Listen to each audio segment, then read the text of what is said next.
Oh. Oh, wait.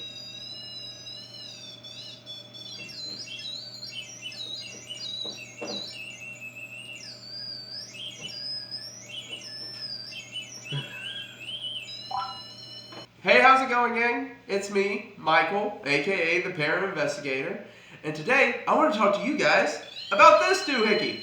This is a REM-Pod, and it's a piece of ghost hunt. Wait, hold on, give me a second. There we go. So this is a REM-Pod, and it's a very popular piece of ghost hunting equipment. They're typically used as a sort of ghost alarm, really. You can set them in a space all by themselves, and if a ghost walks by them or reaches out and touches them, they'll light up like a Christmas tree and set up a bunch of high-pitched noises to let you know that a ghost is in the area. They can also be used as a sort of communication device. You can set up A or B or yes or no style questions and encourage the spirit in a way so that if the answer is yes, they'll reach out and they'll touch the device, and that will let you know that one, the answer is yes, and two, that they're there. Or if the answer is no, they will not touch the device, it won't do anything, and you'll get your answer. Or at least, that's how they're typically used by ghost hunters. However, as with any piece of ghost hunting equipment, these things are susceptible to screw-ups, false positives, and even downright tampering, which is why I want to talk to you here today. I want to have a little sit down with you guys, have a nice little heart-to-heart, and talk about how these things work, how they don't work, how they don't catch ghosts, and, well, how they possibly could. But if that sounds interesting to you, if you want to come learn with me, first go ahead and hit like, subscribe, hit the bell thingy so you never miss a video, all the fun YouTube stuff, and let's get into it.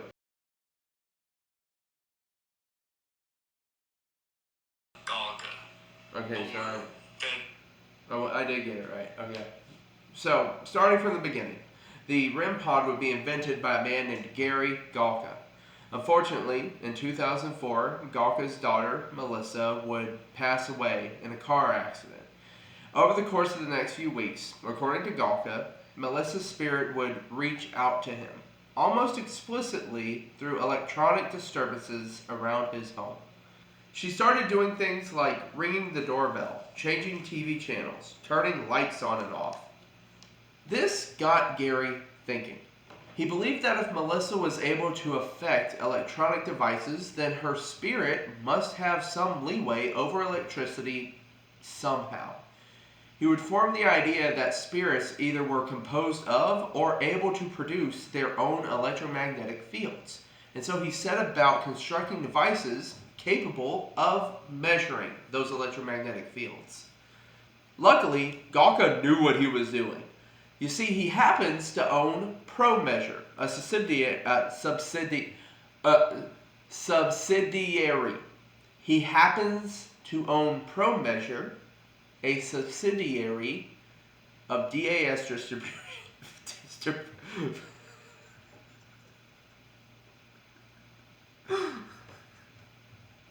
I hate this sentence. A subsidiary of DAS Distributions, which makes scientific measurement apparatuses. They make things like anemometers, humidity meters, thermometers, and even EMF meters. Although not the ones that you usually think of when you're talking about ghost hunting. No, these are the ones that actual electricians use to test home appliances.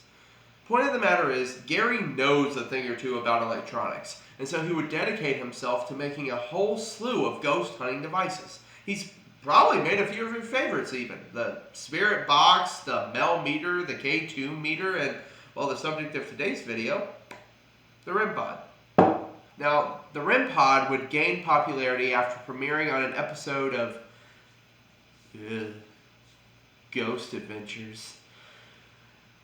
Now, I wasn't able to find which episode it was exactly. You know, I wasn't able to find any information about it on any of the fan wikis or on Wikipedia or any other sources I was able to find online. And really, that would have been a lot of episodes for me to have to skim through if I wanted to find out. And quite frankly, I wasn't going to do that. Like, I am detail oriented, but like, that is way too much Ghost Adventures to put someone through. You could not pay me enough money to make me listen to Zachary Alexander Baggins and his cronies scream like schoolgirls for that much time. Come on!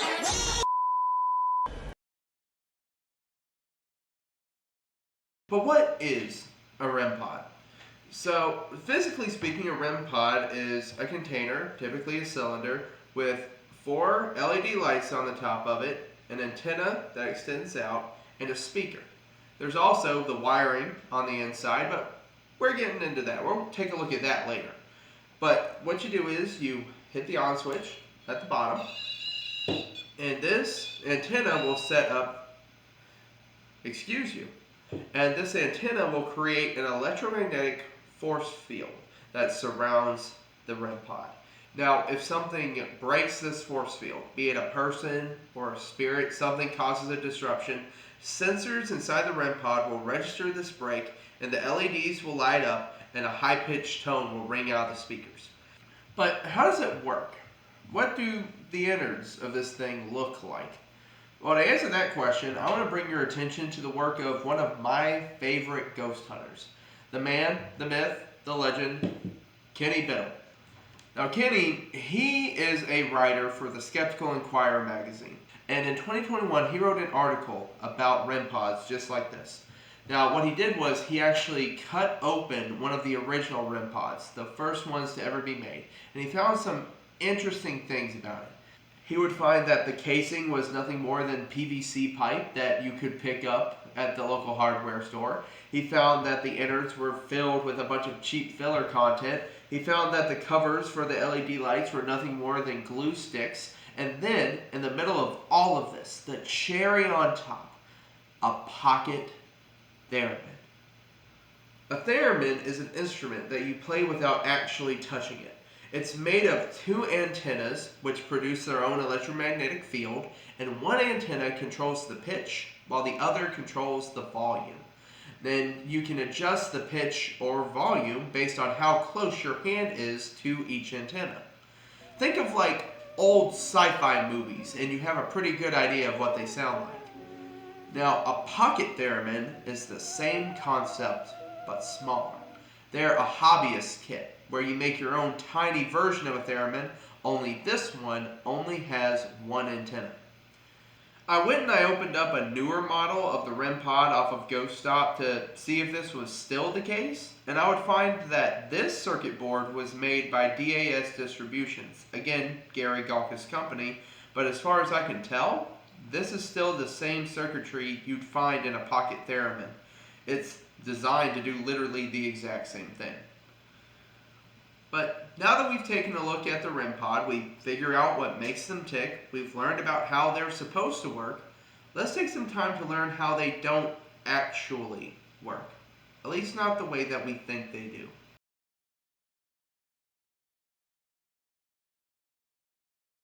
Now, HiggyPop, which has a funny name, but it's a ghost hunting website, they were able to do a series of experiments with the REM-Pod, and they compiled a whole list of different things that can actually set them off, which I'm going to link down in the description, but I was also able to recreate them.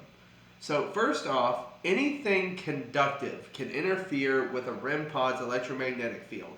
Obviously that's going to be human skin, but that's also going to be conductive metals. Anything made out of conductive metal will set it off. However, coins don't seem to be strong enough. Also, large bodies of water can set these things off. This also includes anything that can set off its own electromagnetic field. So that's going to be light bulbs. A lot of light bulbs, particularly fluorescent light bulbs, can set off a REM-Pod if it's set too close. This also includes a lot of home appliances, refrigerators, Wi-Fi modems, microwaves. If they're running and this is set too close to them, it can set it off. Microwaves in particular can set a REM-Pod off from pretty far away. So just maybe don't have one running while you're hosting an investigation. The biggest problem though to get around is going to be radio waves. Anything emitting a radio wave can set this thing off. This could be cell phones that are receiving a phone call or a text message during an investigation. It could be waves from a radio broadcasting station. It can even be walkie-talkies. In fact, this last one is such a big problem that the Ghost Stop website explicitly says do not use walkie-talkies during your investigation because it can set off your REM-PODs. In fact, right on here, I'm going to put some footage of me testing out how far I can set a REM-POD off just by using a standard walkie-talkie. Okay, so I have my camera zoomed in. I'm actually standing quite a good distance away from the REM-POD, but I wanted to zoom in so you can actually see it. So I'm going to turn on the walkie-talkie now. And look at that, just by moving the walkie-talkie around, I can get different lights to come on. And this is with me just standing 13 feet away from this thing. But now that we've talked about the shortcomings of this device, let's figure out how we can work around it. Which, real quick, sidebar, come here real quick, let's huddle up. As skeptical as I am that this thing works, as skeptical as I am about ghosts existing, I am always open to experimentation. I am always 100% down to try and put it to the test. Now, I'm sure we can all agree that assuming ghosts exist, no one knows what they're made of. We do not know what they can or cannot do. We don't know that they can set off a REM-POD. We don't know that they set off electromagnetic fields. But if you want to test it, if you want to find out, you have to eliminate as many outside variables as you possibly can and put it to the test. So let's do it.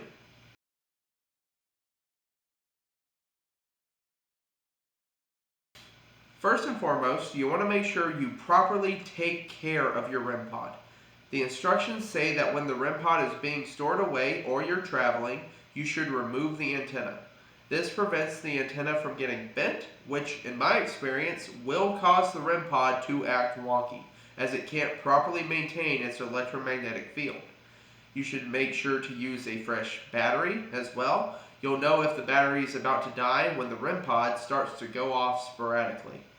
Also, you're supposed to keep the REM-POD stationary on a flat surface when in use. Something I've yet to discuss with you is the REM-POD's baseline feature.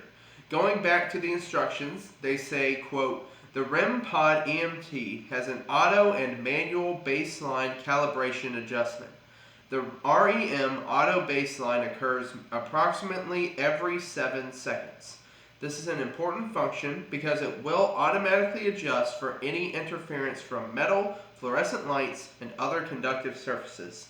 If you notice any interference from handheld communication devices like walkie-talkies, adjust the sensitivity level accordingly, or refrain from using them during your investigation. Use the REM 0 button on top of the pod to baseline the REM feature if you need to. End quote. This means that the REM pod is capable of registering that something is within its field and choosing to ignore it. So say you take something like a piece of conductive metal and you set it real close to the REM pod. The REM pod will register it, light up, and then after 7 seconds it will baseline again.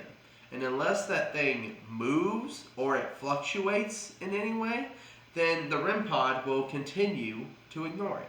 But that being said, let's just run over again a quick list of things you want to keep far away from your REM pod. People, obviously, don't have anyone standing too close to the REM pod or rubbing their hand near the antenna because that can set it off. Conductive materials, that's an easy one. Just don't have any conductive metals too close to the REM pod. Cell phones are a big one. Either have them turned off or on airplane mode when the REM pod is in use. Also, walkie-talkies, they're a no-go. Do not use a walkie-talkie at all when you're utilizing a REM pod.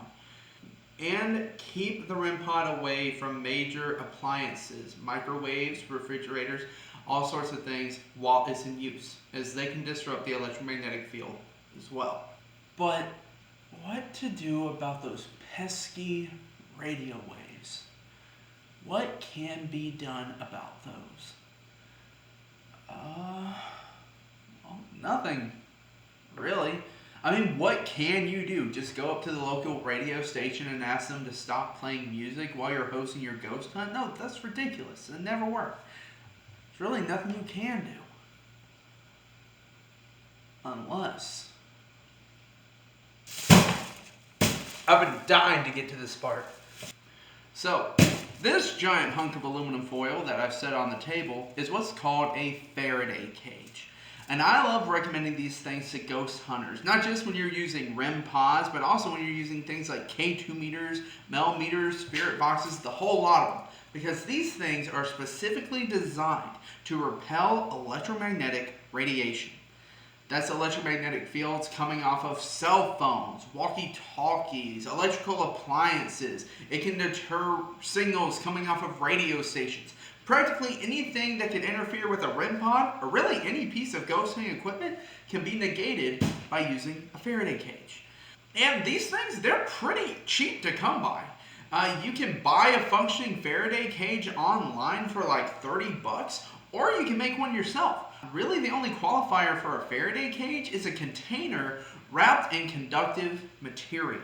So there are EM repellent tents or electromagnetic repellent materials that you can buy online. You can make these things out of chicken wire. You can make them out of raccoon traps. This is a cardboard box wrapped in aluminum foil that functions as a Faraday cage. Once you have your Faraday cage, you'll take your REM-Pod, stick it inside of there, make sure it's secured nice and tight, and then encourage spirits to interact with it, just as you would on any other paranormal investigation. If you follow this one simple step, I would be a lot more interested in your findings. Simply by using a Faraday cage, you can guarantee that any interference with the REM-Pod's EM detection can only be coming from inside the Faraday cage itself, free from outside interference. And there you have it, folks. A comprehensive look at the REM-Pod, what it's made of, how it works, how it doesn't work, and most importantly, how to properly use it during your next ghost hunting escapade. Now, as we're wrapping up, I would like to reach out and say thank you to Kenny Biddle for his insights on the inner workings of the REM-Pod in his article, as well as HiggyPop for their experiments, which I was able to replicate here. I personally, of my own merit, would not have been able to come up with like half of the information they were able to come up with. So I'm going to link their articles down in the description so that you can learn a little bit more about the subject matter. Also, if you guys like the video, please hit like, subscribe, hit the bell notification so you don't miss any updates. Also, go follow us on our Instagram account. I'm going to put the name for it right up here, so go check us out there to stay up to date with the show and all the research that I'm doing behind the scenes. Also, feel free to leave a comment on this video. I'd like to hear your guys' thoughts on this. What are some other things that might set off a false positive on a REM-Pod? Have you ever used a REM-Pod in your own investigations? What piece of ghost hunting equipment should we discuss next? Sound off in the comments. We can start a conversation down there. But thank you guys for watching. I hope you have a wonderful night. I'll see you in the next one. And